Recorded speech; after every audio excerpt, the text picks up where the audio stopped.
Hello বন্ধুরা, আমি বারুজ্জি দিদি চলে এসেছি আজকের একটা ব্লগ নিয়ে। আজকে ব্লগটা আমি সন্ধ্যা থেকেই শুরু করছি, কারণ অলরেডি বিকেল হয়ে গেছে। দেখো সূর্য মামা অস্ত যাচ্ছে।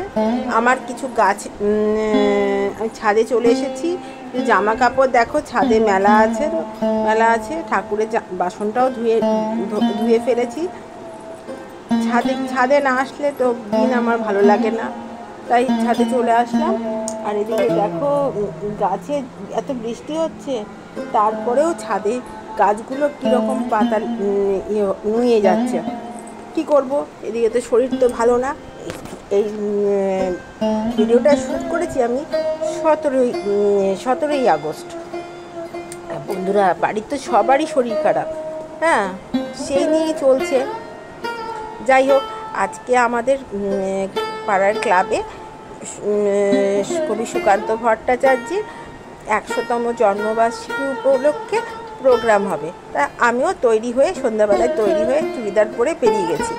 তা ক্লাবে গিয়ে জানতে পারি, দেখি যে সবাই শাড়ি পরে গেছে। এবার বলছে, হ্যাঁ তুমি রোজ শাড়ি পরে যাও, আজকে কেন চুড়িদার? আবার বাড়ি এসে শাড়ি পরে তারপরে আবার বেরিয়ে পড়লাম। আসলে বন্ধুরা, শরীরটা না ঠিক যাচ্ছে না তো, কখনো এখানে ব্যথা, কখনো সেখানে ব্যথা, মাথা ঘোরাচ্ছে, এই তো চলছে। তো যাই হোক, আমি তো বসে পড়লাম।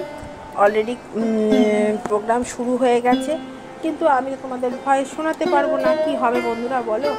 তা তোমরা দেখো আমাদের ক্লাবে আজকে প্রথমে কবি সুকান্ত ভট্টাচার্যের প্রতিকৃতিতে পুষ্প দিয়ে মালা দিয়ে অনুষ্ঠানটা শুরু হয়। তারপরে একে একে অনুষ্ঠান চলতে থাকে।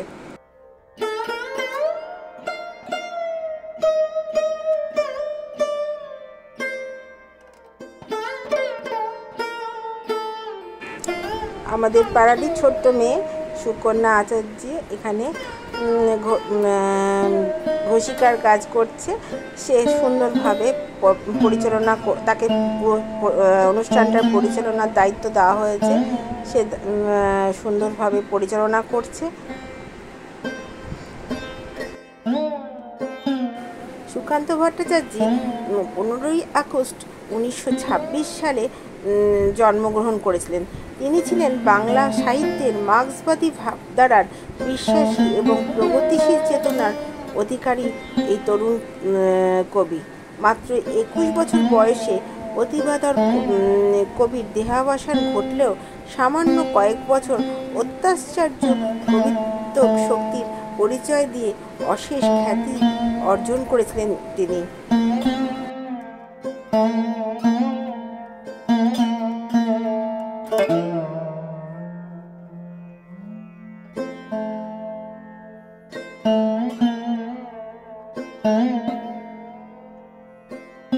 এরপরে কবির প্রতিকৃতিতে মাল্য প্রদান করেন আমাদের ক্লাব প্রেসিডেন্ট। বন্ধুরা, তোমরা রাগ না, একটু দেরি হচ্ছে ব্লগ দিতে। কি করব, সারাদিন শুধু এর লাইফ তার লাইফ ঘুরতে ফোন পাচ্ছি না যে ভিডিও শ্যুট করব, আর সময় পাচ্ছি না ভিডিওতে ভয়েস দেব। একটু মানিয়ে নিও। সব বন্ধ, কবিতা ভুলে গেছে বলতে অর্ধেক সময় সে ভুলে গেছে। তাকে মনে করিয়ে দেওয়া হয় বারবার করে। আমাদেরও একদিন সময় ছিল, আমরাও ছোটোবেলায় হয়তো আবৃত্তি করতে গিয়ে কবিতার অর্ধেক ভুলে যায়। তারপরে পাশ থেকে মাসি মনে করিয়ে দেন যে পরের কবিতার অংশ।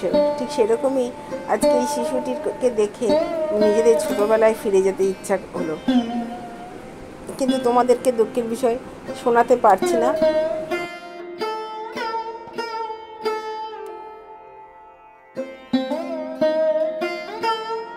পর্ব নৃত্য অনুষ্ঠান শেষের পরে কৃতি ছাত্রছাত্রীদের হাতে তাদের পুরস্কার তুলে দেওয়া হয়। দেওয়ার পরে আমাদের অনুষ্ঠান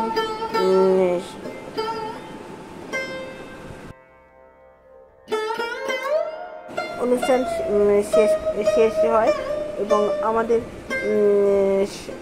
যত কার্যকারিতা যত দাদা দিদি ভাই সবাই ছিল, প্রত্যেকে মিলে আমরা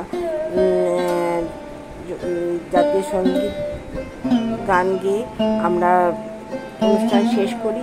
কিন্তু যেন বন্ধুরা দিন দিন যেন আমি ছোট হয়ে যাচ্ছি, যেন মনে হয় সবার সঙ্গে মিশি, খেলি, আনন্দ হাহা হেঁটে করে দিন কাটিয়ে দিই। দেখো জাতীয় সঙ্গীত আমরা প্রত্যেকে দাঁড়িয়ে জাতীয় সঙ্গীত গান গাই, করে অনুষ্ঠান শেষ করা হয়। তারপর বাড়ি ফিরে আসি। অনুষ্ঠান শেষে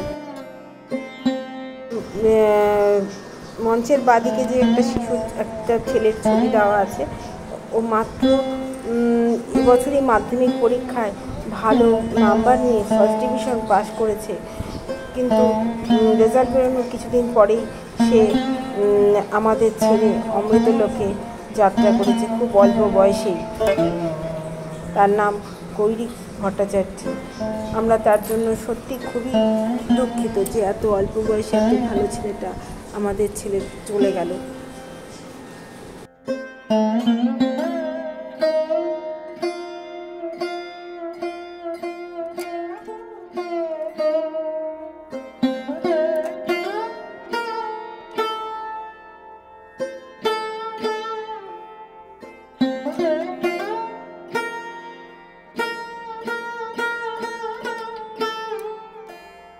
তোমাদের যদি আমার ভিডিও ভালো লাগে তাহলে আমার চ্যানেলটাকে সাবস্ক্রাইব করে লাইক কমেন্ট শেয়ার করে আমার সাথে যুক্ত হয়ে যেও বন্ধুরা।